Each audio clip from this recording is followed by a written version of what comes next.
Welcome all of you. आज हम बात करेंगे SO2 के बारे में। अगर आपने 12th में केमिस्ट्री सब्जेक्ट लिया है तो केमिस्ट्री 1 के अंतर्गत चैप्टर 7 में पी ब्लॉक एलिमेंट के तत्व आते हैं, जो कि वाइवा सामान्य ज्ञान बोर्ड एग्जाम के पॉइंट ऑफ व्यू से भी काफी इंपॉर्टेंट होते हैं। हर साल हम देख रहे हैं कि एक क्वेश्चन इसमें से जरूर बन रहा, भले ये CBSE बोर्ड हो अथवा NCERT की बुक लगी हो, लेकिन SO2 आपके लिए काफी इंपॉर्टेंट है। कॉम्पिटिटिव एग्जामिनेशन एंड पॉल्यूट करता है, एक वायु प्रदूषक है। में 2018 में पूछा गया, 2014 में पूछा गया, 2011 में पूछा गया। ले रहे तो सांस ले रहे तो उसमें ऑक्सीजन कंज्यूम करते हैं, लेकिन सल्फर डाइऑक्साइड अगर हमारे एनवायरनमेंट में होती है तो सल्फर डाइऑक्साइड का मुख्य प्रभाव जो है हमारी सांस लेने पर फर्क पड़ता है। सल्फर डाइऑक्साइड से जलन उत्पन्न हो जाती है, साथ धुएं के साथ जब इसे धुएं के साथ ले लिया जाता है, हम सांस के द्वारा ले लेते हैं, इसको कहते हैं श्वासित कर लिया जाता है, श्वासित किया जाता है। ये मनुष्यों के ही नहीं, पेड़ पौधों के लिए भी काफ़ी हानिकारक होता है। तो पेड़ पौधों के लिए भी SO2 पौधों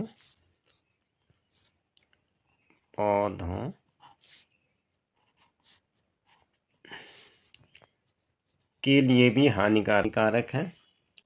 SO2 के लेवल अगर बहुत कम हो जाए, अल्प स्तर पर, मिनिमम लेवल क्या होता है, अगर ये 0.03 ppm पर रहने पर, ppm में रहने पर प्लांट के नष्ट हो जाते हैं। ऊतक नष्ट। ppm पर रहने पर, ppm में रहने पर प्लांट का टिश्यू क्या खत्म हो जाता है। रहने पर की हो जाते हैं, हानि पहुंचती। ये तो है इसके बायोलॉजिकल। अब इसके केमिकल इफेक्ट क्या है, पहले फिजिकल ले लिए हमने, फिर बायोलॉजिकल ले लिए। अब केमिकल में क्या होता है, अगर SO2 की वजह से जो है एसिड रेन भी होता है, जैसा मैं बता। तो अगर SO2 ज़्यादा हो जाता है तो SO2 से क्या एसिड रेन भी होता है, जो पौधों, नदियों और तालाबों, जलचरों और इमारतों के लिए भी हानिकारक होता है। इससे जलन उत्पन्न होती है और वायु मार्ग भी अवरुद्ध हो जाता है। प्रायः 5 mmP पर SO2 पर हमें जलन का अनुभव होता है। SO2 की वजह से विषम परिस्थिति तब पैदा होती है जब इसे धुएं के साथ हम लेते हैं। SO2 पेड़ पौधों को भी हानिकारक रहता है। SO2 के लो लेवल होता है 0.003 ppm पर जाने पर पौधों के ऊतक नष्ट हो जाते हैं और पत्तियों के किनारों को हानि पहुंचती है। इसका सबसे बुरा प्रभाव कब होता है, इसका बुरा प्रभाव तब होता है जब ये इससे एसिड रेन होती है। एसिड रेन से क्या होता है, पौधे जितने भी हमें पानी के स्रोत वगैरह वो प्रभाव पड़ते हैं, नदी पर जाता है, तालाबों में जाता है। तालाबों में जो है, तालाब में रहने वाले जीवधारी इसको लेते हैं, तो मनुष्य इसका सेवन करेगा तो मनुष्य को भी फर्क पड़ेगा। उसके आसपास जो इमारतों के लिए भी SO2 हानिकारक होती है। तो इस तरह से सल्फर डाइऑक्साइड का विरंजन गुण, ये आपके बोर्ड एग्जामिनेशन में पूछा गया है। ये आपसे पूछा जाता है सल्फर डाइऑक्साइड SO2 का विरंजन गुण अस्थायी है, क्यों है? ये 2000 इसके अपचायक गुण की वजह से होता है। अगर SO2 को हम पानी के साथ मिलाते हैं, जैसे कि इसमें भी ये इक्वेशन लिख रखे हैं, पानी के साथ मिलाने पर जो प्रॉपर्टी ये देता है, तो इसी को हम यहाँ पे लिख देना है। ये मैं अपने पैड पे आ गया हूँ। सल्फर डाइऑक्साइड का विरंजन गुण, इसको यहीं से मैं शुरू करता हूँ ना। इसका विरंजन गुण,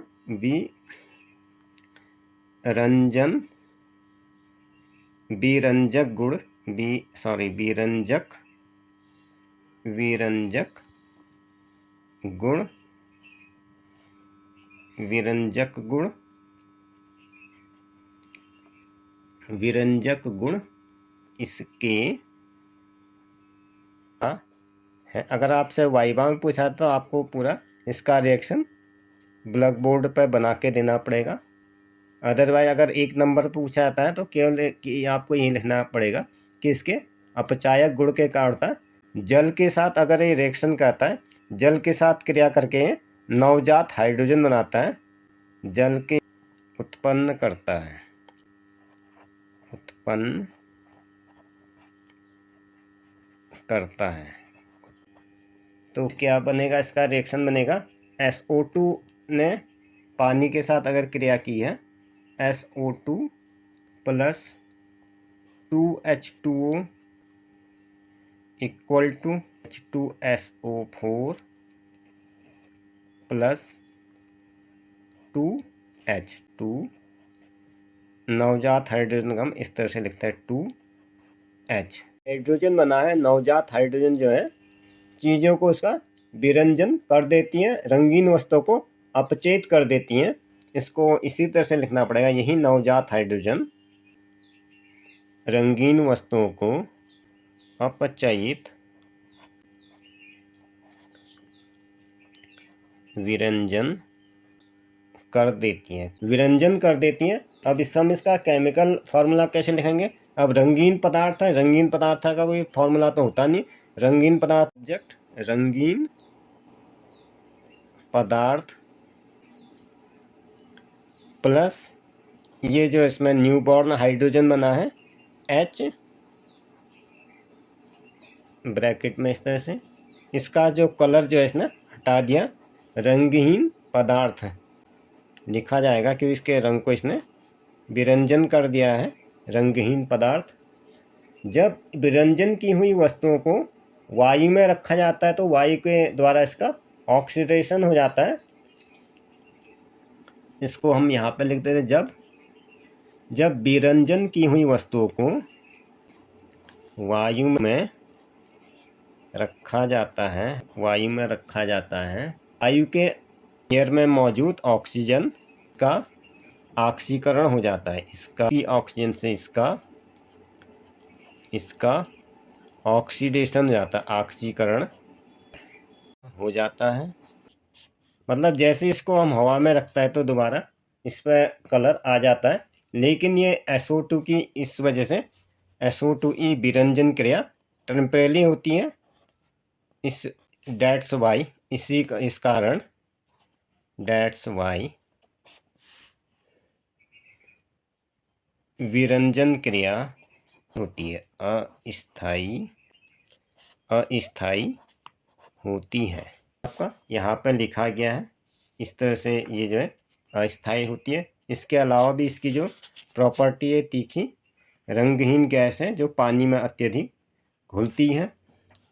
and that's the end this episode. दोस्तों, अगर आपने चैनल पर पहली बार विजिट किया तो चैनल को सब्सक्राइब करें, लाइक करें, साथ ही इस वीडियो को अपने मित्रों के साथ शेयर करें। आने वाले वीडियोज के साथ अपडेट रहने के लिए बेल आइकन को ऑल पर हिट कर दें। इसी प्रकार के एजुकेशनल और टेक्निकल कंटेंट आपको इस चैनल पर मिलते हैं अगले एपिसोड में फिर एक नई जानकारी के साथ। तब तक के लिए good bye and have a nice day.